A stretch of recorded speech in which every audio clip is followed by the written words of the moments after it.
Às vezes a pessoa tem um plano de vida, não para ser abençoado, mas para mostrar para os outros que ela pode ou que ela consegue isso ou mais aquilo.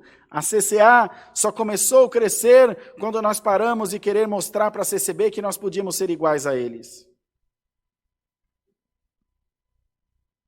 E é um parto, irmão, ainda hoje é um parto, para que nós nos conscientizemos disso. Nós não somos concorrentes. Nós devemos ser amigos, somos aliados. E só o tempo vai fazer essa engrenagem se encaixar de novo.